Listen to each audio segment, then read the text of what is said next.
All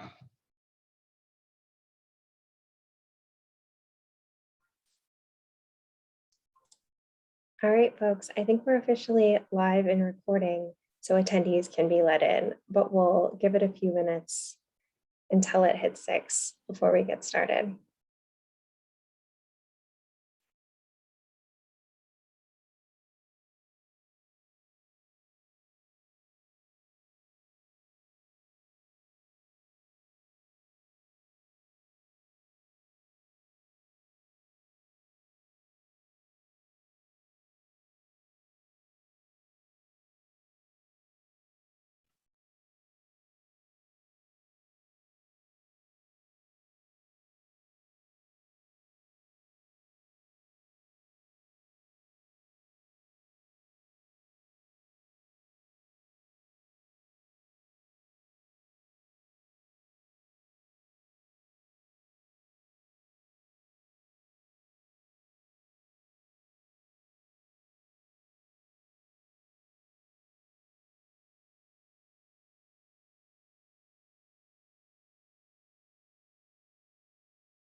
Hello? Hey. All Good right. evening. I've got 6 o'clock, and I think we have all 8 of our candidates who RSVP'd here. So if everyone is ready to go, I think we'll get started. Sound good, folks?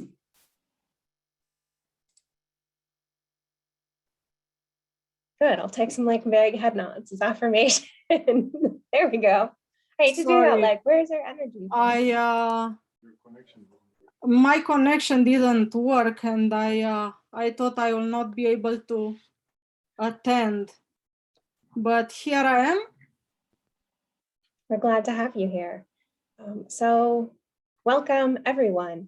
I'm Michelle Colpine, and I've lived in Wyoming over on Charles Street for a little over 2 years. I'm currently a visiting assistant professor at Miami University Hamilton in the Department of Interdisciplinary and Communication Studies. And I'm moderating tonight's forum with 2 current Wyoming high school students, Arish and Liam. I'm not going to give your last names because you're minors and this is going on the internet. He's live. but I've Yes, been, Liam. excuse me? He is Liam. I cannot see. I see you and Liam on the screen on the computer. Liam and Arish should pop up when they ask questions to candidates in a little bit. But they're both great. I've been lucky to get to know both of them through their various leadership and organizing roles in our community.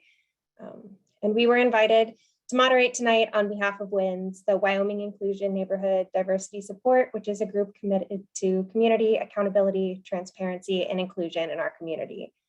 I'm excited about the opportunity this forum gives us to talk to young people in our community and to engage with our local candidates on the eve of our elections. Many of our students will be voting for the first time this election cycle. So I think Liam and Arish might have to wait till the next time around. But tonight in this forum, we welcome 8 of our current city council candidates who are running among several others for the 7 available seats in the city council on November 2nd. In the interest of time, I'll let them introduce themselves in a minute here as I call on them during the opening question. At least one candidate who cannot be here tonight has already forwarded me her reflections on tonight's discussion topics, which I will be happy to share after tonight's event. Our student moderators have developed questions ahead of time, and candidates have been given discussion topics that will engage in our questions tonight. So Liam and Arish will switch off asking these predetermined questions to our candidates, and I will randomly call on each candidate in order to answer each question with a different order each round. Candidates will be given approximately 1 minute to provide a response.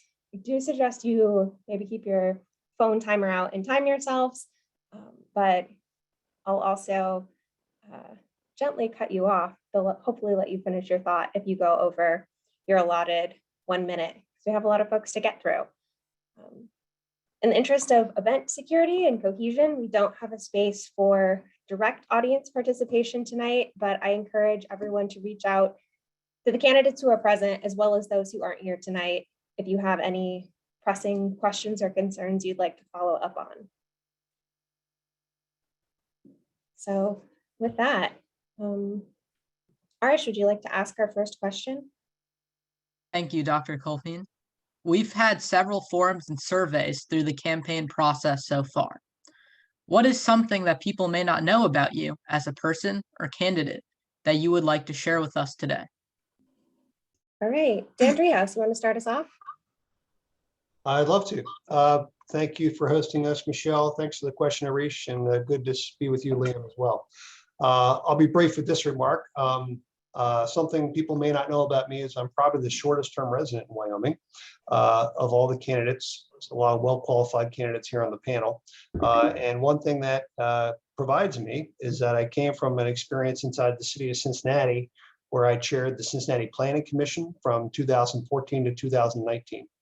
And on that commission, we dealt specifically with development issues in the city of Cincinnati and the 52 neighborhoods, and really had an opportunity to delve into DEI issues and inclusion issues inside the city of Cincinnati, and got to see a lot of the best practices firsthand, and got to move the needle, fortunately. And I'll talk about that later on in my remarks.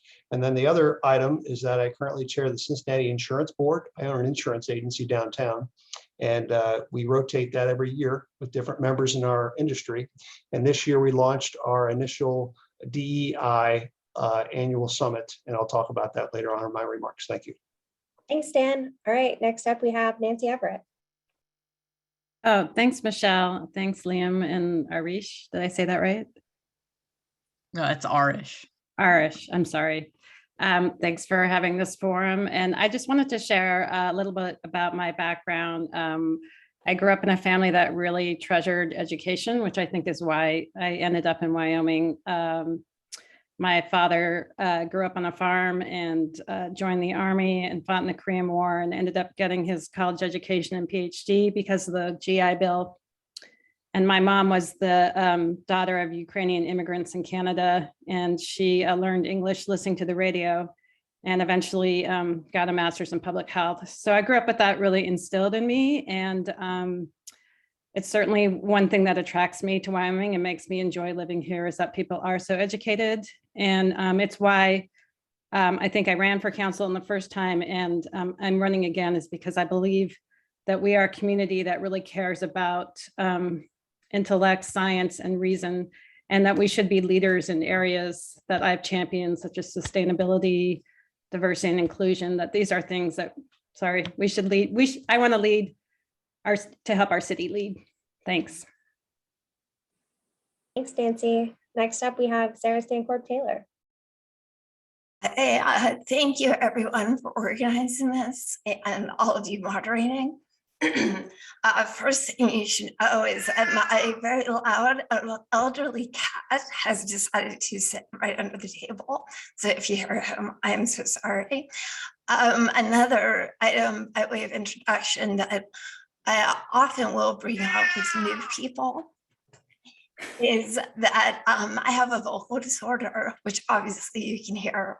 It's the same thing that Diane Rehm also has. And when I ran for office the first time, I did a lot of introducing myself to the community and trying to explain that. And it was scary being that vulnerable and open about something that makes you different. But what I experienced was acceptance and welcome from my neighbors. And that's a very powerful experience. And I think for me on council, I want to bring that to as many members of the community as possible. Thanks, Sarah. Next up, we have April Robles. Thank you so much for the opportunity. I love that the students are at the helm for organizing such a forum. So I'd like to offer my introduction in relation to our high school representatives. And service to the community isn't new to me. I served as secretary for my high school student council and then executive vice president for student senate in college. And I think my motivations are still the same as it was all those years ago, to be truly involved with the community in a meaningful way and to collaborate with others to do great things. And I distinctly remember voting in my first election and organizing my resident hall neighbors to ride in the 15-passenger van that our student government was offering to bus everyone over to our voting precinct off campus. And as a freshman in college, it was a really pivotal and inspiring moment that is kind of etched in my mind like a movie clip. And I can only hope for that young leaders in our community that they'll find their own movie clip moment, or maybe for all of you, it'll be more TikTok video moment, and trying to align in your generation. So I'm really excited about being a part of this forum as well as a candidate for Wyoming City Council. Thank you so much. Thanks, April. Next up, we have Elena Pavel. Good evening, everyone. Thank you for having me. Thank you, Arish, Liam, and Michelle, to having me. And I am a new candidate for City Council in Wyoming. I came in United States in 2000, and I moved in Wyoming in 2008. And what probably people don't know about me, before I moving in Wyoming, I made a lot of research about the communities in Cincinnati, and my husband and I have seen around 150 houses located in Cincinnati region. And I am glad to be in your part of your forum, and I would like to thank you so much. Thank you. Next up, we have Grant Hoffman. Hi. Again, like the other candidates, I want to thank you guys for putting this on today. It's a fantastic time to connect here at the end of this race. What people maybe don't know about me is that my wife and I are passionate home renovator people. We aren't home pay somebody else to do the work people. We have been shocked by electrical and learn in the process. And we have put together many a leaky plumbing situation, as most people may, but we have persevered every time. And I think it speaks to one of my real passions, which is just improving on things that I find over the course of our lives together. And so anyway, so we're big into home renovation. We have renovated 6 houses that we've lived in, and are currently in the process of renovating a corporate building, a commercial building downtown, or on Springfield Pike anyway, right by the tennis courts. So the students, if you've seen the Go Cowboys painting on the face of 1208 Springfield Pike, that may or may not have been us. Thanks, Grant. Next up, we have Melissa Monage. Hey, everybody. Thanks for having us tonight. A thing I want to tell you about myself that I haven't had a chance to talk about yet is I have a real passion for serving others. And so a project that I just completed this last month was, first, I serve as the co-chair at Ascension and Holy Trinity Church here in Wyoming, so for outreach. And then I also volunteer for Valley Interfaith. And we learned that Valley Interfaith had a need for a refrigerated van this last summer, that there's so much food that they could be salvaging from the community that because their current van is not refrigerated, it really, from the time you pick up, you have to have it back in 30 minutes and then right into the freezer. And as we looked at the amount of food that's available, it looked like there's probably about 90,000 pounds of food a year that they could be salvaging and getting to the local community, versus right now it's going essentially to landfill. So when we heard that, what we did is, as a church, we put in $5,000 to say we were going to do the project. We were able then with the community to raise the rest to get to 53,000, and the van's on order. So I just want to say, like, that's a thing of just getting things done. Thanks, Melissa. And finally, Jim O'Reilly. Thank you, and I'm glad to be with our high school stars today, because when I'm with you in Julia St. Pierre's class, I've had so many excellent questions. For these 41 years, I've been teaching students in the College of Medicine, the College of Law, 3 semesters at Xavier, lectures in Miami and the like. But I found in the Wyoming high school students very close attention to what the speaker is saying and a very good follow-up. So my compliments first to the Wyoming high school people. I've gone to 73 streets in Wyoming. I didn't even know there were 73 streets, but I've gone door to door, talked to hundreds of people, and gathered a lot of very useful information. And the very useful information has brightened my view of Wyoming, changed some of my perceptions of Wyoming, and I'm feeling very positive now in the campaign, feeling very positive about our opportunity to grow within the bounds of Wyoming and with the opportunities that are presented in those door-to-door actions by those people. My time is up. Thanks, everyone. Now I think Liam will dig in with our first question. Thank you, Dr. Colpin. All right, if elected, how will you work to create and maintain transparency among the City Council and the wider Wyoming community? And what specific communication strategies and tools will you use to do so? In other words, how do you plan on keeping the Wyoming community tapped into the work you are doing? Thanks. Elena, will you start us off? Yes, I think the communication is the key. The communication in between City Council and community, and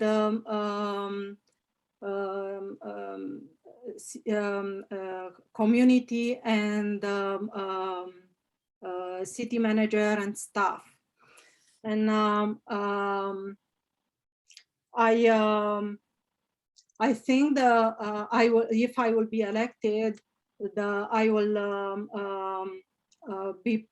will use the social media in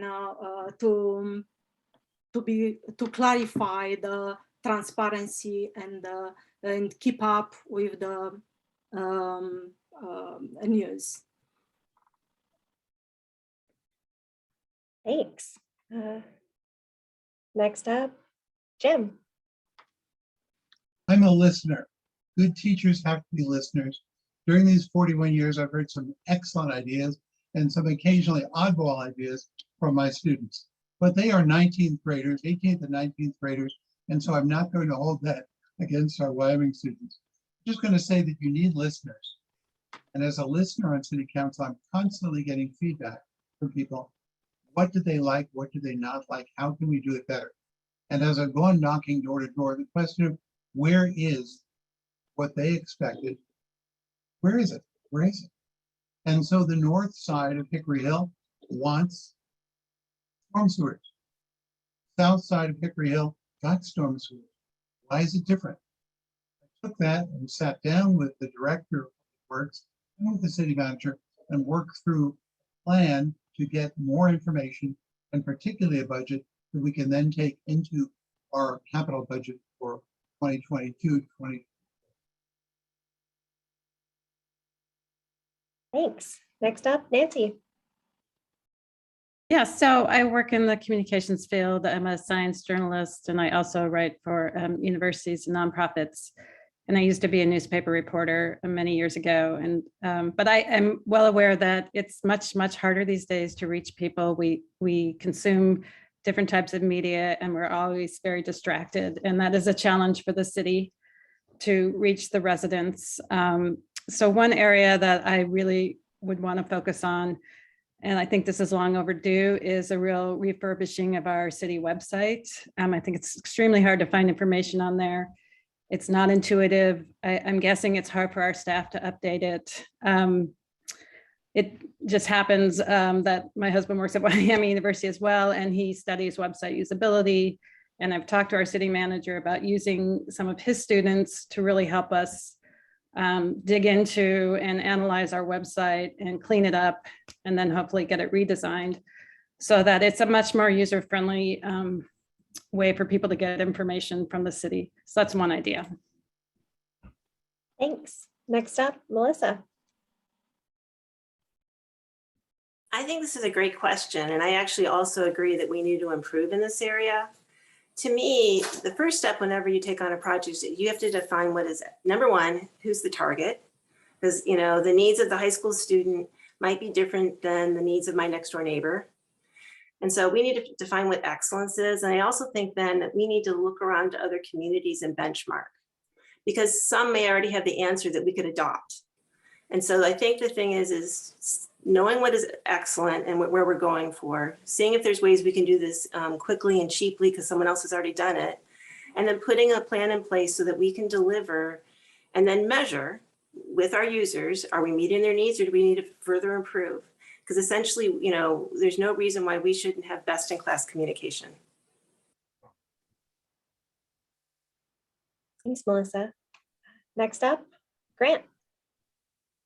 I think to maybe talk a little bit differently about this, one of the things I've done even in this race is to encourage people to reach out directly. And I think one of the things I did early on this summer was reach out to Rusty Herzog in the city and ask questions. And the first thing he said was, well, are you coming to the meetings? They're open and available to people to come to, right? And I think a lot of people just assume that what's going on at the city is being done behind closed doors, but there's actually a decent amount of accessibility to the conversations that happen today on city council. People just don't know it. And I think if you look back through the pandemic, streaming all of the different commissions and meetings that you could stream, the quantity of people that participated was so much more than now that we're back in person. And so I think one of the things that I'd like to do would be encourage people to get involved in person again. And I know if I'm elected, I'm going to be open as anybody else on council and would be happy to grab coffee or just sit down and meet with anybody that has a question. Thank you. Thanks. All right, Sarah? Yeah, thank you for this question. So my first term, I organized weekly office hours where I would sit in an office at the city building that quickly turned into City in Waikoko. But I would say at least once, twice, 3 times a week, I'm meeting with residents. And when they have a concern, if there is a meeting coming up, I have a Rolodex in my mind of who cares about what. I reach out and say, come to the meetings. In terms of transparency, my very first committee meeting, one of the things I asked for was getting our meetings videotaped, having them recorded so people could watch them. Through the pandemic, that's become a reality, and it's something that I know people are using, and I know residents are more aware of what's happening in the meetings. But really, the major communication struggle I think we have right now is that so much information kind of bounces through social media or Nextdoor or the rumor mill, and we really need a public information officer to help give accurate information. Thanks. Next up, Dan. Okay, I'm going to agree with most of the comments that preceded me. I think it's a great question, and I think the videotaping of the meetings has been a great advantage for us, as we've seen during the pandemic specifically, and people can go back. We've noticed it in our last forum, and I think this forum is a good example of that too. People will be able to go back and watch the recording. I'm also happy that we've managed to limit public comments through social media, and it's been a learning process. So I think we've succeeded. We as a city have succeeded in that regard. Using best practices with regard to communicating over social media and by way electronically is important and useful. I think it's also important that we retain traditional means of communication. I'm on a board right now where everything is on a portal, and people on the board are struggling to understand the information because they don't all access information the same way. So it is still important, the traditional newsletters and the traditional means of communication that everybody on this call knows about too. Thank you. Thanks. And last but not least, April.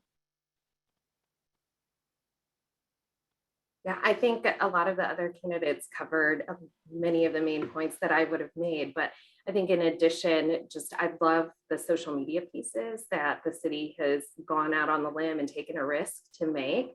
I think they're highly informative, very kind of entertaining at times too. But I think it's a way to kind of reach a variety of people that consume the information. And I totally agree with what Dan said about like people are going to consume just as they are learners in the classroom. They're going to learn and consume information in many different ways. And I think optimally, if we can find those little buckets of how we interact and communicate with each other, I think that's the best thing. I think the bottom line is that people want immediate and timely information. And so if it's going to mean that I have to take a detour when I go home, I appreciate the text noting that my street is closed and I'm going to have to find a detour. So I think timely communication and finding the right venues for our audiences. Thanks. All right. Arish, do you have our next question? Thank you, Dr. Colpin. We forwarded along the recommendations that Wyoming's Diversity, Equity, and Inclusion Task Force has recently provided, a report of findings and recommendations. Can you give us your opinion on that DEI report and an example of how you plan to implement one of the changes that have been recommended? Thanks. Sarah, can you start us off? Sure. Thank you for asking this. And actually, before I get started, I do want to thank the members of WITNS who are, this is Max, who are part of drafting the original proposal for the task force, and those of you who wrote into the city urging us to move forward. We will be voting to receive the task force recommendations, the immediately implementable ones, in the next month. I'm so sorry. But I think that one of the best points that we've already started to move forward on as a city is the recruitment, and through broadening the number of people and the groups of people that we give job postings to, the city is already seeing higher numbers of more diverse, highly qualified people who will come to the city and offer their expertise. That's a win for the community right there. Thank you. Next up, Grant. All right, thanks. So my opinion of the recommendations, I think, is I was there when they were reading them out to council, and I was impressed at how thoughtful they were and how completely defensible all of the conversations were. I think they were really well done in such a way that they were considerate of how they were going to be received in the end. And it looks like there's a really good plan for what looks like maybe less work, not a lot of work, but to get back to what would be an appropriate status for the city, right? And I think, I mean that in a way that we're doing some things really great right now, but I think these improvements will really turn up our city into an inclusive environment. I think that almost every one of the recommendations, if not every one of them, are important. I think I would spend my time where Sarah talked about where they're already spending time in recruiting and hiring. I think if we have a representative population working for our city, I think our community is going to feel like it is a more welcoming environment for them. And we do that now. I mean, I think if you look at these recommendations, they align with people that work in industry. And I think that's where industry has been for years. And I think it's bringing the city up to speed. So I'd like to put energy there. Thanks. Jim. I listened carefully. I read carefully and thoughtfully. Then I asked questions. One of the questions I asked was, what does the word immediately mean? You say we must immediately have a person of color in the police force. And the response I got was 5 different steps the person laid out at the meeting that we were attending. I was disappointed that she would use the word immediately and then backtrack so significantly. I ultimately agree with what the city manager said in Monday night's meeting, that we will work on this incrementally, but it will not be immediate. We will not go beyond what the law allows and what the law directs. So those are my views. Thanks. Next up, Dan. Yeah, I'd like to draw up to the a correlation to the plans of 1997, 2007, and 2018. In the plan in 1997, 3 of the items that we highlighted as a city, and this is led by Al Delgado, a longtime member of the city of Wyoming, and many others some were on this call. A city for all, a community of choice, and an involved community. Number 8 was an involved community. Citizens' involvement is a key to civic life. Wyoming citizens do not wait around for others to act, but pride themselves in taking action to solve local problems. That was from 1997. That is what we saw in that DEI task force. There were 92 residents that volunteered to be on that DEI task force. The 9 that presented were outstanding. That they talked about best practices that could be incorporated and are incorporated in some of our largest corporations in the country, some of our small entities in downtown Cincinnati and Wyoming, and certainly in larger jurisdictions like the city of Cincinnati. One area that they specifically mentioned was updating the vision statement to include the wording that the city is not only open as a diverse community for its residents, but also to its visitors, and actively encourages equal opportunity for all citizens, its employees, to reflect the diversity of the community and operate within a culture of inclusion. I think that's an impressive improvement to the vision statement. Thank you. April. Well, I think having served on the DEI task force this past year, along with 8 other great individuals, I'm really excited to see how the city and everyone embraces the recommendations. I think it's going to be a continuous work in progress. And I think my personal philosophy and kind of where it can go from here is that it's not going to move the dial immediately in our community. It's going to take time.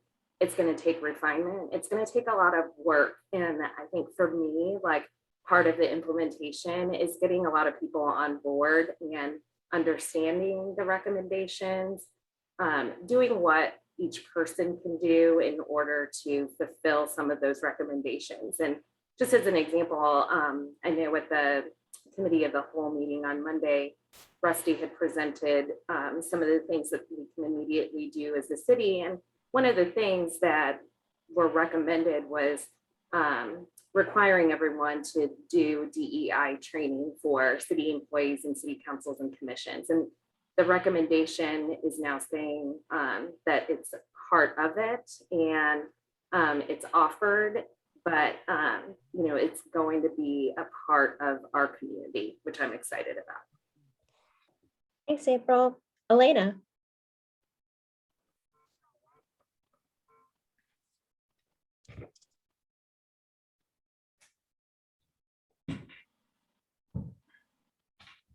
Elena, you still with us?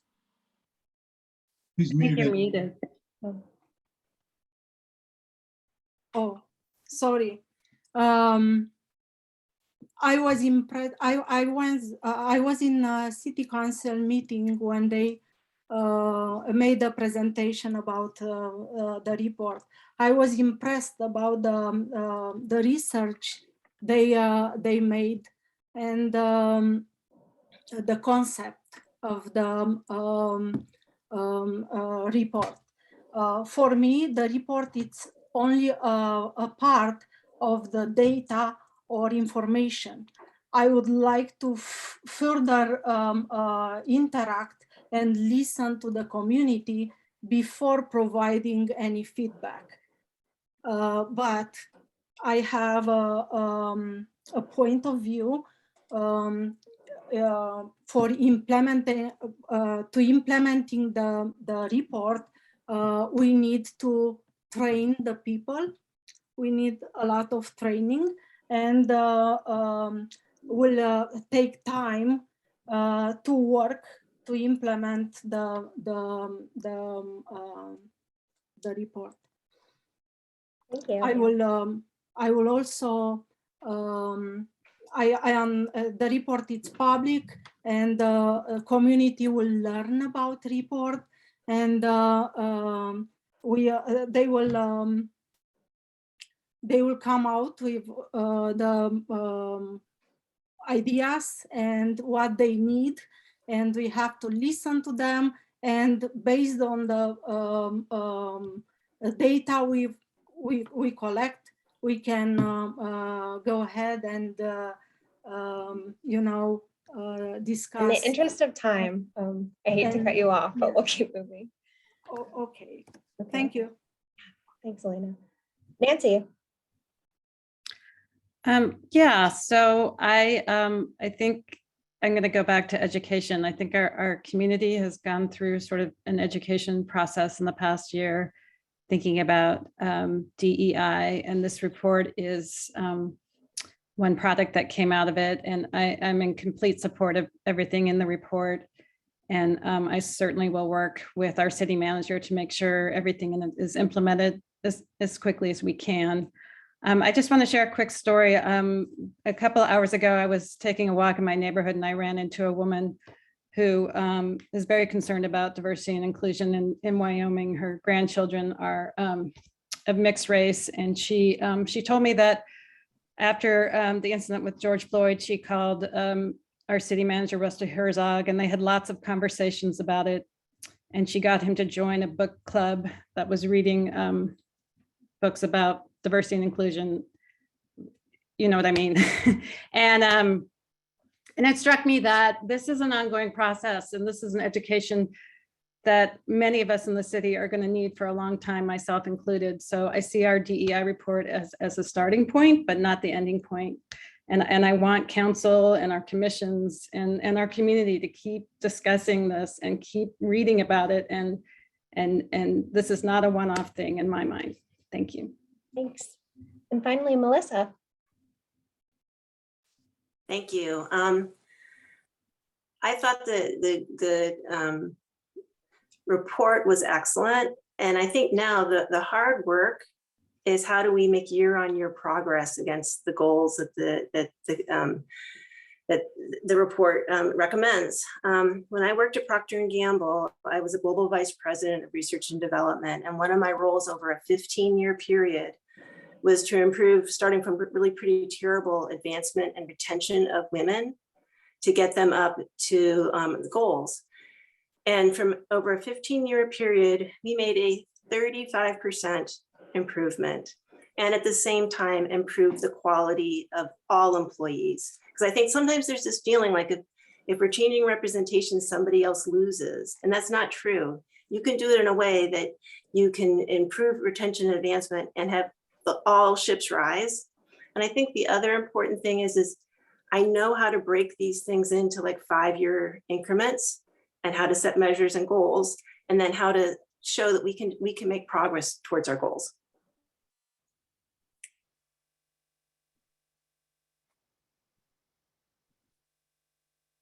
Michelle, you're muted now. Thanks. Neighbors helping neighbors, y'all.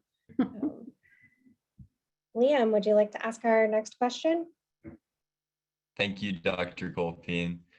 I have been involved with the city's stormwater study group for a while now, surveying residents and gaining hands-on experience with local government.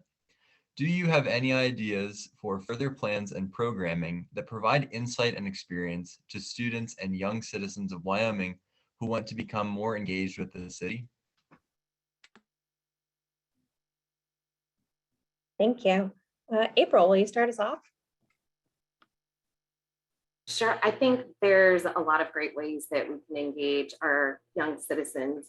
And I do love the partnership that we do have with the city schools on a number of levels. I recall when my students were in primary and they were able to present to city council about their ideas of building an outdoor learning structure.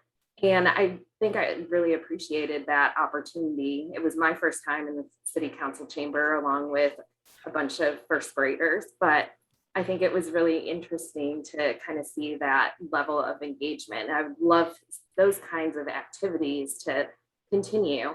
I also think that young minds really breed a lot of innovation, in any way that we could hold some kind of contest about things specifically like in our strategic plan, like identifying areas for student input and proposals, like what do they want to see as programming after the Village Green completion.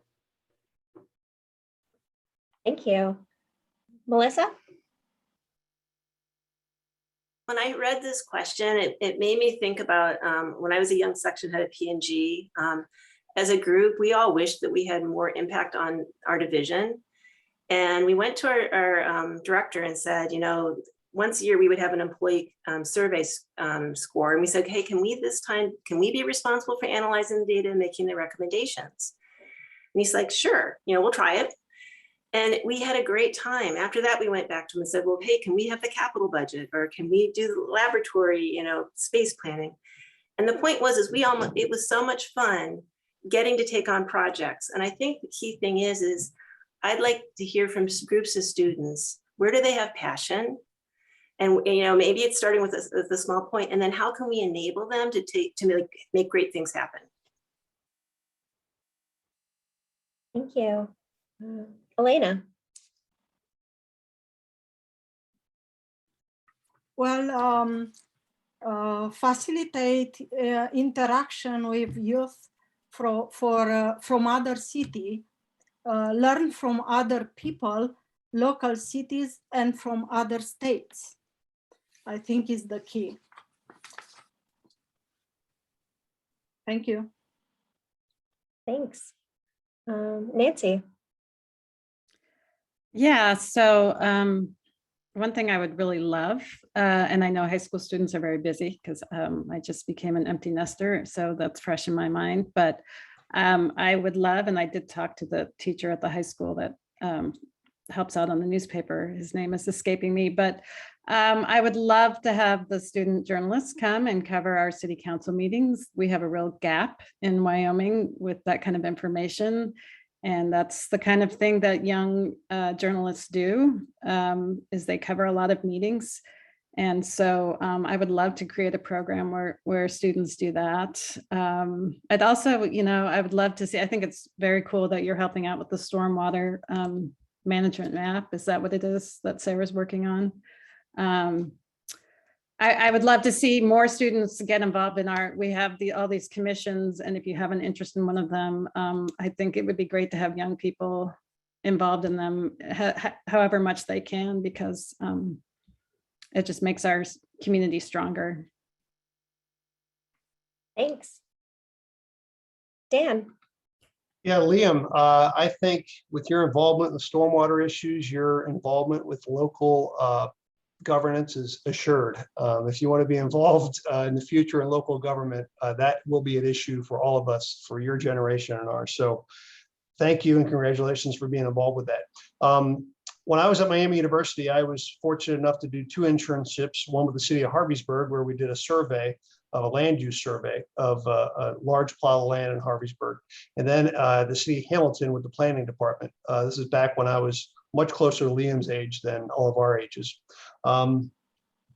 It arguably was boring work, but I really learned a lot and developed relationships at that point with professors at Miami that I never knew how much those would mean to me. But as I've gone down the path of my career and my involvement with the public sector, I've gone back to those professors frequently and talked to them about some of the issues that we see day to day. We could have that opportunity to work with our high school students and have survey projects for them in our different departments, the rec department, the planning department. As we deploy these things, we could bring students into the discussion and they could learn and develop relationships with some of the city leaders inside our building, not necessarily us, but the leaders of the departments. Thank you. Thanks. Jim. As a longtime professor of public health, I'm constantly saying to students, what will you do about the challenges to your community? The students from Mumbai, students from Shanghai were much more interested in what they could learn from the American way of doing things, and what they could carry back. Similarly, in working with Julia St. Pierre's class, Wyoming High School honors program, we talked about what are things that they could learn that are being done that could be done better. And so I saw that parallel between the 12th graders, we say, and the 19th graders. They both wanted to become involved with solution-oriented approaches. And that's where we as adults and those of us who are in office need to participate with them in shaping the solutions of the future. For me, as a young person, being involved with the Smale Commission on Cincinnati infrastructure was invaluable. I learned a great deal in a short time, and I've applied it over many years. Thank you.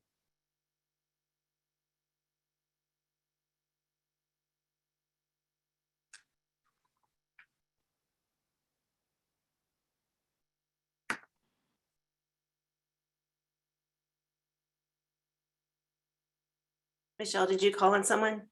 Yeah, sorry, was it glitching? Sarah, can you jump in? Sorry, I didn't hear you. So I actually do help lead the stormwater study group that Liam mentioned. And having students involved in the process of doing something like that is so valuable. A number of the other ways I've helped pull students in, I'm someone with a whole lot of energy, and young people often bring that same level of energy, so I like to pull them into city government.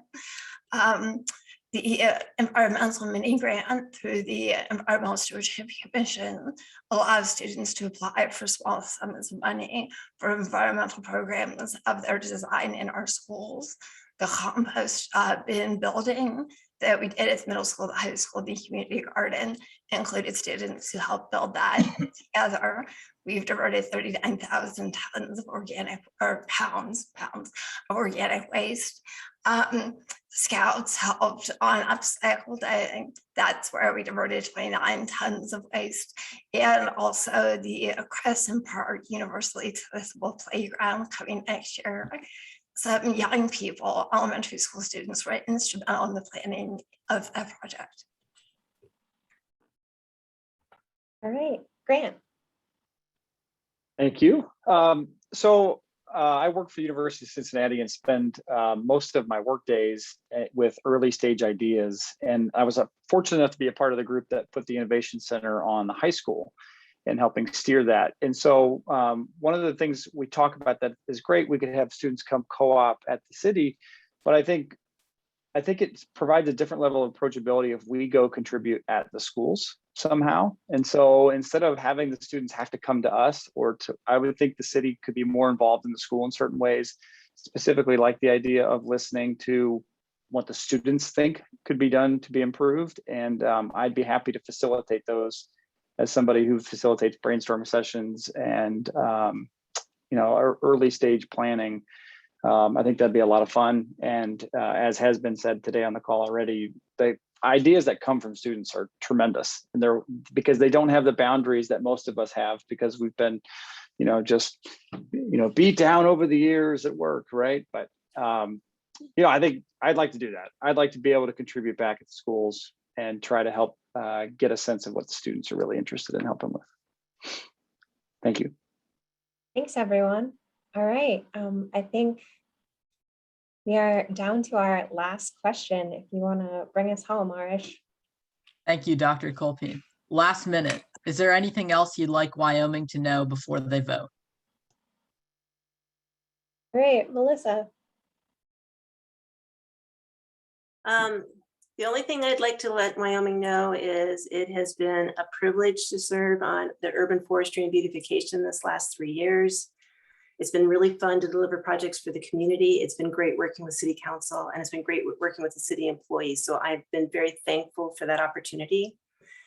I would love to have the larger responsibility of serving on city council. And if I get that privilege, I'd like you to know that I will put as much focus on big projects like the Village Green and getting them done, but also that I will do anything that you need locally that impacts your family or impacts your part of Wyoming, your neighbors, so that we continue to make Wyoming an aspirational place for us all to live.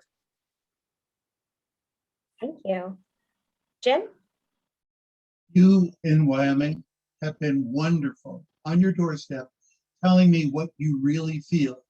I didn't know there were 73 streets in Wyoming, but I know it now because all through September, I was knocking on doors, asking questions. 3 things kept coming up. Student participation in the schools is essential. And I agree. Having been in a classroom for 41 years as an adjunct, I understand students and the way they think. Secondly, safety. I understand the concern people have about the incident that occurred recently in Burns and certain other places. I was a policeman in New York. I understand how the safety in Wyoming differs so greatly from the people I interacted with. That's important to voters. Third, services. I'm the only candidate who has driven a snowplow. I was a snowplow driver at Logan Airport in Boston. So I know what it takes to keep the streets clear. And I think we have an opportunity here to bring together the people who want different kinds of services, like the I-75 southbound issue, and work with those people in getting it done. Grant? Thank you. I think that maybe the last thing that I'd like to say to everybody about as they're narrowing down their candidates they're going to vote for on election day is that I think that the sense of calm and the sense of humor that I try to bring to every conversation that I have is something that I'll be bringing to council. I think I am not easily irritated or excitable. And in fact, when people are, it's almost my favorite conversation to go have, because I enjoy trying to calm people down sufficiently to have a conversation. So that's my intention with office, to represent the city. I think this is an awkward process because it's all self-promotion, self-promotion, self-promotion. And then you get on and then shouldn't be talking about yourself anymore at all, right? It should be, what can I do for the city? And I look forward to the opportunity there. And I hope that I earn the votes to get there. And I'd be happy to represent our city coming into the next term. Thank you. Elena? I am independent. I am not affiliated with any party. I believe in government that is accountable to the people. I will draw wisdom and ideas from the community. I will work for the good of the citizens, for the benefit of my neighbors. I will listen. I will judge every request, every complaint with an open mind, and decided what to do using common sense. My philosophy is to hold the city accountable for communication and transparency. My vision is to maintain Wyoming as one of the safest and modern communities to live in and educate the children, our children. Thank you. Sarah. Thanks, Ashley and Michelle. Being on City Council has been really one of the great privileges of my adult life. I know we're going through a strange election season, and I feel like we're always in a weird election season right now. But being on council and working with the staff and working with my fellow neighbors and being a conduit for their ideas and helping them find other people who care about the same things and make positive action around us is soothing for the soul. I guess that's the best way to put it. I so much appreciate being in this role. And I guess as someone who introduced herself as someone with a different voice, what I have left to say is please use your voices. Not for my sake, other candidates, but on behalf of the city, please make sure you vote and let us know what you'd like the future to hold for our community. Thank you. Nancy. Yeah, thank you. Thank you all for having the forum. And I'll just echo Sarah that being on City Council these past 2 years has been a real privilege for me. And this has been an unusual campaign season, to say the least. And there's been a lot of misinformation swirling around. And I do urge people watching to really think about what the candidate's platform is, what their vision is for Wyoming, what their track record is, rather than rumors that are swirling out there, because you want to vote for the facts. But I also just want to really thank the people of Wyoming that I've met this campaign season. You've really reaffirmed my belief that this is a kind community and a caring community, and I feel your love and support. And I truly hope I get a chance to represent you again. But even if I don't, I know I'll be a richer person for having met you. So, and I'll just echo Sarah, please vote on November 2nd. Thank you. April. Yeah, I did want to kind of address the ugliness that I think has engulfed our community at times. And I just think at the end of the day, we're all residents of this wonderful community that brings passion to everything that is Wyoming. And I think I want to impart a couple personal philosophies that I hope viewers will take to heart. One is praise in public and criticize in private. I know that we don't always have that luxury, but I think it really boils down to respect, and that even if we don't agree, I know that I will still listen and respect everyone. And I strive to be an example of what is good for our community, especially for our youngest residents. So thank you. I'm doing a little shout out to Luke because he's had his hand up in the attendee thing, but I know that he's young and we're not in that forum or kind of format to answer his question. So if you do have a question, have your mom text me. Thank you. Thanks. And finally, Dan. Thank you. I'm going to direct my comments to Arish, Liam, and I guess Luke, the young people on this call. It is not too early. It is not too early to get engaged. And one of the three things I'd like to mention is relationships matter. Relationships matter. You'll get to know people right now in the next 8 years that you are going to go back to in your entire lifetime, from the professionals to the peers you have. I'm very fortunate. I mentioned the Planning Commission. I became friends with Byron Stallworth, who was the vice chair of the Planning Commission and is the chair now when I was the chair. And we sat next to each other for 5 years on the City Planning Commission. I learned so much about DEI work from him, I can't even tell you. I learned that it doesn't need to be incremental. And when the city increased the DEI inclusion rate of our vendors by 27%, we were both proud of that moment. And he was involved with that moment. The director of that department, she and I worked on that Harveysburg project together. She's an outstanding professional. I call her occasionally about different issues when it comes to planning. Oh, that's all the time. Okay. Well, I'm sorry I got cut off, but I was going to relate another panel with regard to insurance, but thank you for having me on the call. Take care. Thanks, everyone. That's all the time we have for tonight, but a huge thank you to my co-moderators, the tech team and folks at WINS for putting a lot of work into this forum. We can't allow audience participation, but thanks to everyone who's tuning in and everyone who will watch the recording. We appreciate you for being tapped-in constituents. We do have another forum for the school board immediately following this one at a separate link. It's also posted on the WINS website, winsohio.com. So hopefully some folks will join us there. But if you're not, have a good night. Thanks, everyone. Thank you. Thank you. Thank you. Yeah. Thank you. Thanks very much.